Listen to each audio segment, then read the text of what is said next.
How's it going, friends? Today, we're bringing to the channel one of those games that have made history. You'll see, if you stay until the end, why I say this, because it's really going to be one of the most spectacular endings you'll probably see in your life, because something like this rarely happens twice. Through this game, of course, as always, we're going to learn a whole lot of things. That's why I like these classes so much, and they're so interactive, because I explain things to you. Something you can keep repeating, you can leave it for me in the comments, however you'd like. So I hope you're comfortable, enjoy this class like never before, and let's get into it. We've taken the side of the black pieces today because the spectacular ending really comes from these pieces, right? White starts with d4 and black responds with the move knight f6. From here, you already know that knight f6 is the most natural response of all. Against the queen's pawn, it's also very natural to play the double queen's pawn with d5.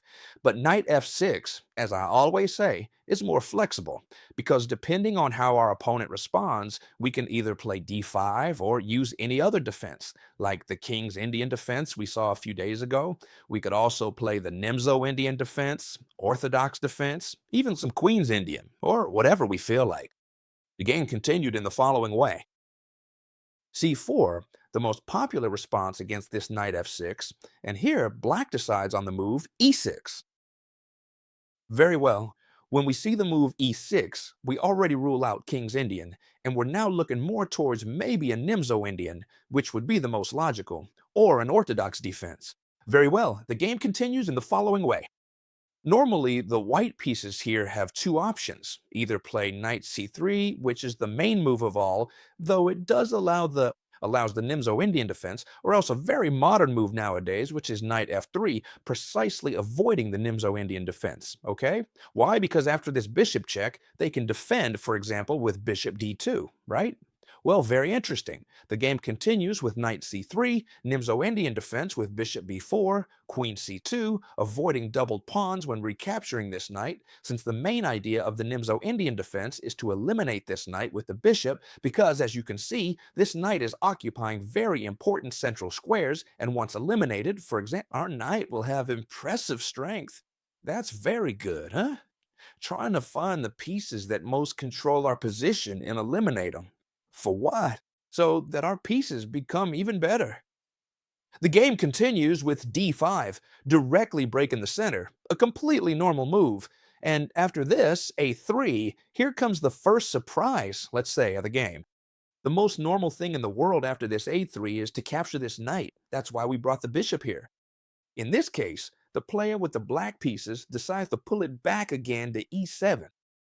It looks like they're losing two tempos. In fact, they are, but it really stays in a very solid position. We'll see that it's very similar to an orthodox defense. However, well, the bishop would usually be on d6 in the orthodox defense, right? And not on e7. The thing is that pulling it back to d6 now wouldn't be a good idea because the move c5 would follow, see? And this bishop would have to retreat. White is gaining an immense amount of space on the queen side in exchange for our loss of time. We've moved our bishop 1, 2, and 3 times, so this wouldn't be a good idea. That's why the black player directly moves his bishop back to e7. Pawn takes pawn and pawn takes pawn. We reach one of the most typical structures in chess. This pawn structure is called the Carlsbad structure. How do we recognize this structure? Well, these types of structures occur when the two d pawns are in contact, the two queen pawns, and then the black player is missing the king pawn and the white player the queen pawn. So we find on this king side, let's say a 4 against 4, right? Actually, or rather a 5 against 4 because this one is helping. A 5 against 4, and on the queen side here, we see a 4 against 3. That means that if all the pieces were exchanged, white would have a winning endgame on the king side, and black would have a winning endgame on the queen side. Obviously, there's still a long way to the endgame, but it's super interesting to always know what kind of pawn structures we're situated in. Okay? Very well. The game continues with this bishop f4. Before defining the e-pawn, the bishop is developed, and now we're in a kind of London system, perhaps, right? Let's say that in quotes, because the London system isn't exactly like this, but the pieces are indeed located in the same way. The knight is on c3 and the bishop is on f4. Who knows if at some point, if black decided to advance this pawn a lot, the knight could jump together with the bishop and create some havoc on the queenside position, right?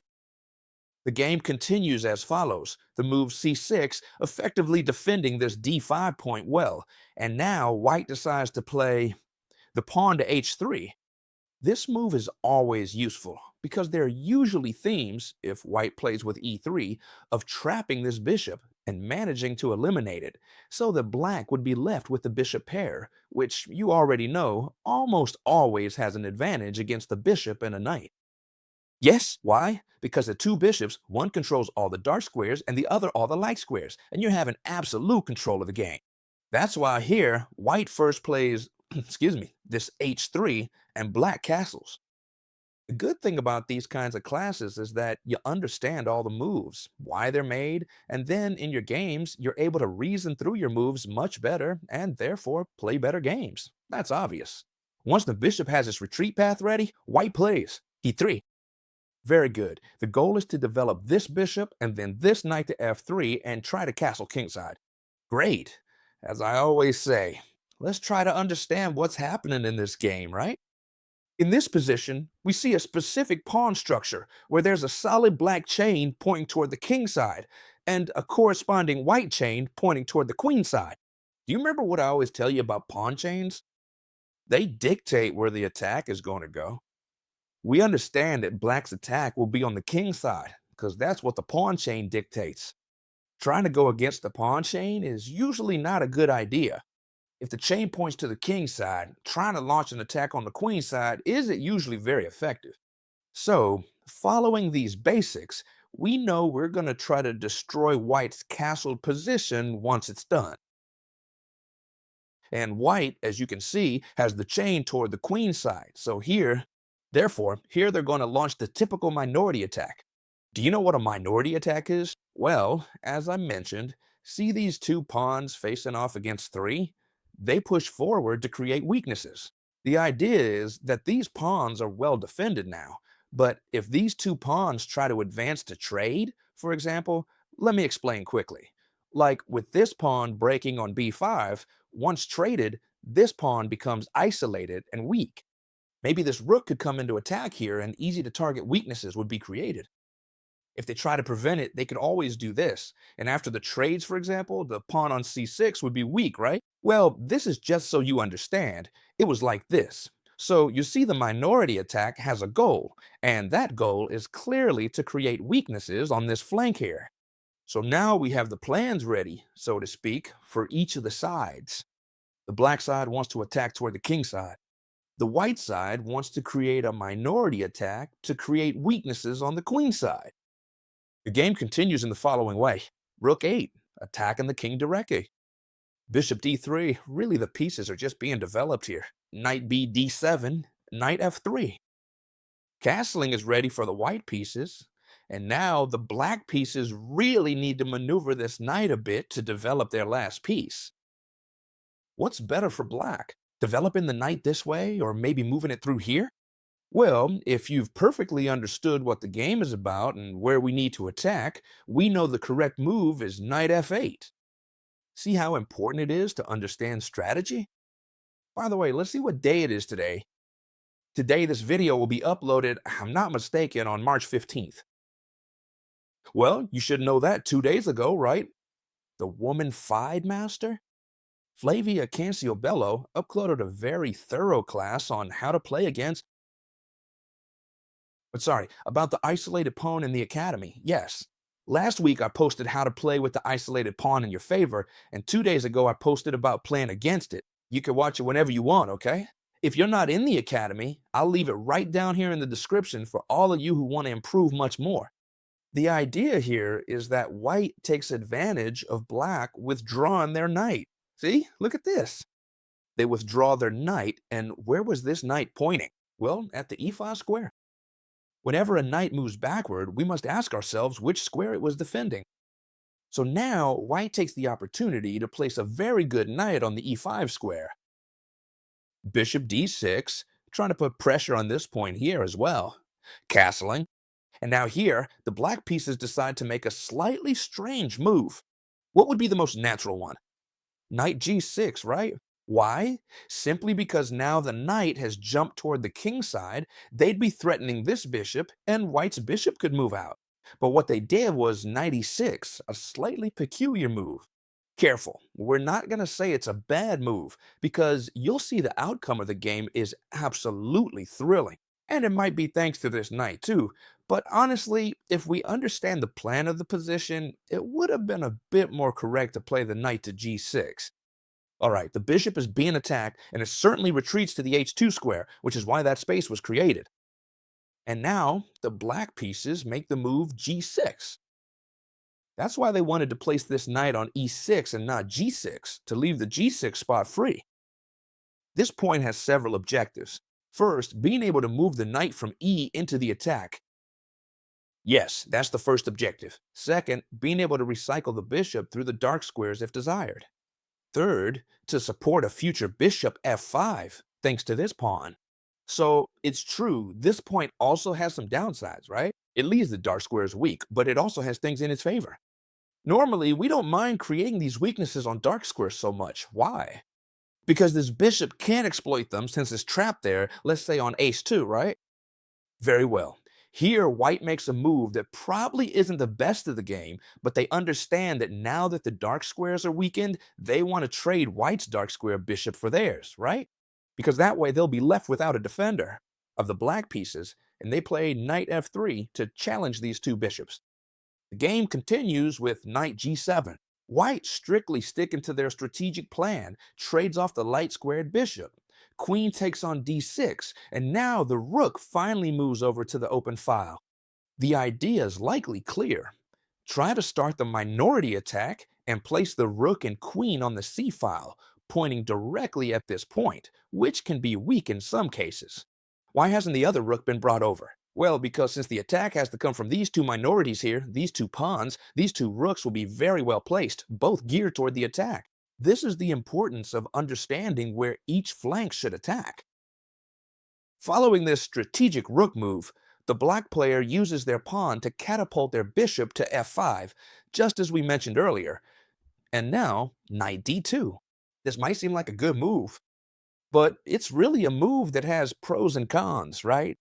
The idea is logical, to shift the attack toward the queen side. Mind you, they're running out of pieces on the king side, and this could take its toll. Where's the semi-open file for white? On the Ka file, they've already placed their artillery. Where's the open file for the black pieces? On the E file, well, now they're preparing to double rooks precisely on that file. Ba4, there goes the minority attack, and black certainly continues with their plan, with the move rook A to E8. All right, here maybe the best option would be to start attacking with these pawns. Probably the move b5 is already quite an interesting move. I really think it's the move I'd make in this case, to try to open up the lines directly. But White prepares it a bit more with the move rook b1 to play this b5 on the next turn. But watch out, because now the thrilling part of the game begins. Probably here the white player got a bit of a scare when he saw his opponent's move. The idea is that when we see the king has zero defenses, because he has none, really, they're all, if we split the board into two flanks, all the pieces are on the queen side, it's time to attack the king. And if a piece has to be sacrificed along the way, it has to be. It can be sacrificed. Because of course, considering, imagine we're going to attack with 5 pieces. If they defend with 0, right, sometimes it's better to eliminate a pawn and attack with 1 less piece, but it'll really be 3 pieces against 0, right? And here, black's brutal move was this one right here. Bishop takes h3. What a beautiful move, right? The bishop's sacrifice must be accepted no matter what, because otherwise a pawn would be given away for absolutely nothing. The thing is, I think what he didn't calculate was the next move, that after sacrificing the bishop for a pawn, black sacrificed a rook for a pawn. Rook takes e3, the best move in the position. Obviously, capturing that rook doesn't seem like a good idea at all. Because look, after pawn takes rook, the queen could surely enter through g3, giving a practically fatal check.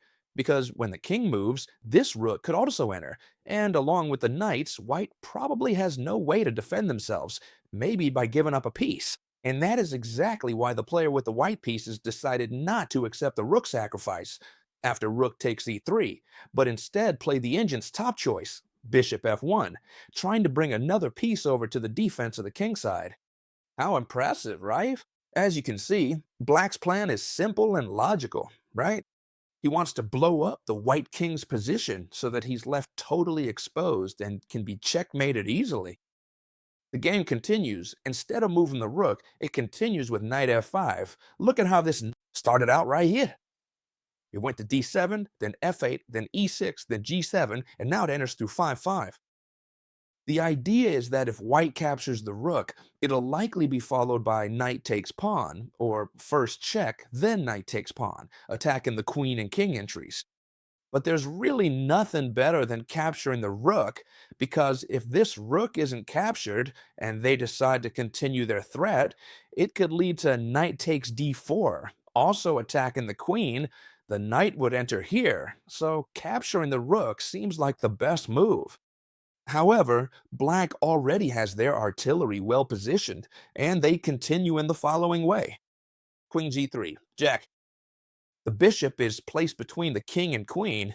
Maybe moving the king would have been slightly better, but, well, it's hard to defend perfectly. Only machines do that, right? Bishop g2, defending against the check. And here I think the white player thought the logical thing is for him to capture this pawn with the knight, but that wouldn't have been a good idea because then white would have simply played knight f1, a great move, attacking the queen even if theirs is under attack. And if trades happen, remember white has a material advantage. In fact, they're up a bishop and a rook, so any peace trades will work in their favor. That's why, very precisely, the black player didn't capture this pawn with the knight, but did it with the queen. And pay attention, because now comes the most beautiful part of the game. The king has to move, right? Check, the king moves away, and now the knight answers, giving check as well. The king has to move, in this case to h2. There's no other choice.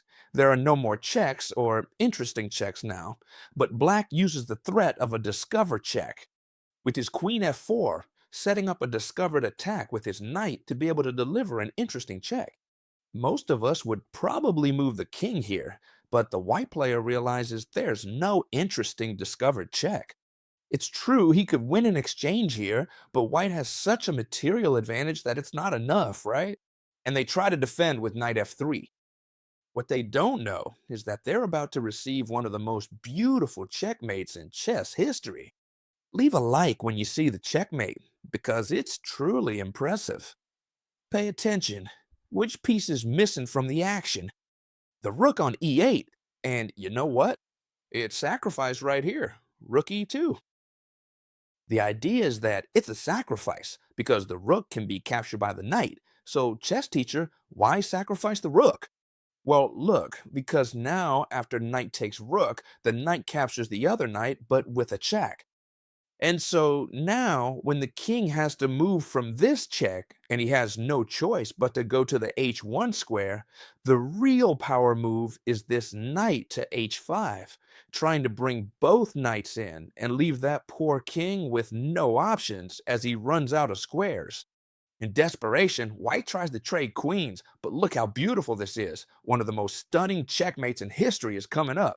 If you want, you can pause the video to try and figure it out. It's not easy, but I'm going to tell you right now. It all starts with this move. Knight to g3 check. The king has no choice but to move to h2. Knight to f1 double check. So you can't capture the knight because the queen is also given check. So the king has to move. And now look at this move. Queen to h2 check, sacrificing the queen. And when the queen is captured, black is left with only two knights on the entire board, but you can already see it. Knight to g3, checkmate with the two knights. This one gives check, and this one doesn't let him escape. Don't tell me that this isn't impressive. Well, besides the academy in the description, I'm also going to leave the app I use to study openings, mid games, and end games. You can choose to join the Academy, which, besides full access to the app, includes weekly classes from me and FIDE masters. Or, if you just want to train on the app, you have that right down here in the description as well. I hope you love this video. If you like this checkmate, leave me a big thumbs up, and I'll try to bring more games like this to the channel, because they're really enjoyable. And as always, friends, I'll see you tomorrow in the next video. Bye.